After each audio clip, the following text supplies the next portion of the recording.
Matapos lamang nga pong matalo ang Miami Heat sa regular season opener laban sa Orlando Magic, nagsunod-sunod na rin naman ang kanilang panalo last 3 games laban sa Memphis Grizzlies, New York Knicks at Charlotte Hornets. At ang maganda pa dyan, nagkaroon dito ng impressive performance ang lahat na nag-aambag ng malaki, maging ang kanilang bagong malalaro na si Norman Powell, napakalaki ng impact sa team. In fact, sa kanyang unang 3 laro sa Miami Heat, nag-average na nga agad siya ng 24 points per game, 7.2 rebounds, 3 assists. Yes mga idol, hindi nahirapan si Powell na makapag-adjust sa sistema ni Coach Erik Spoelstra since fit ang kanyang playing style. Dahil nga sa kanya, nagkaroon ng Miami Heat ng legit second option at third option sa opensa na rason bakit napakataas ng nagagawa nilang scoring sa nakalipas nilang mga laro. As of now, isa si Norman Powell sa pinakamahalagang player ngayon na hawak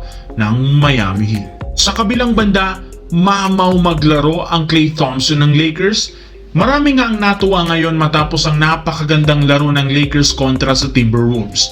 Though kamuntikan pa silang mag-choke, hindi rin naman ito nangyari dahil kay Austin Reeves. Dahil nga sa kanyang buzzer beater floater na selyuhan ng Lakers ang panalo.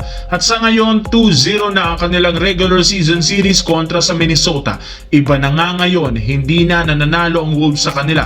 At isa sa mga dahilan dahil sa pag-step up at ang mainit na laro ni Jake LaRavia. Sa kanya nga nagsimula ang spark at momentum ng Lakers. Bukod kay Reeves, siya rin ang leading scorer ng Lakers ngayong laro. Malaki ang naiaambag nito lalo sa shooting dahil sa parang prime Klay Thompson nga ang laruan nito. May depensa at maaasahan sa clutch minute. In fact, pinuri ito ni Luka Doncic dahil sa kanyang naging laro ngayong araw laban sa Minnesota. Anong masasabi nyo dito mga idol sa ganda ng lineup at pinapakita ng Lakers ngayon?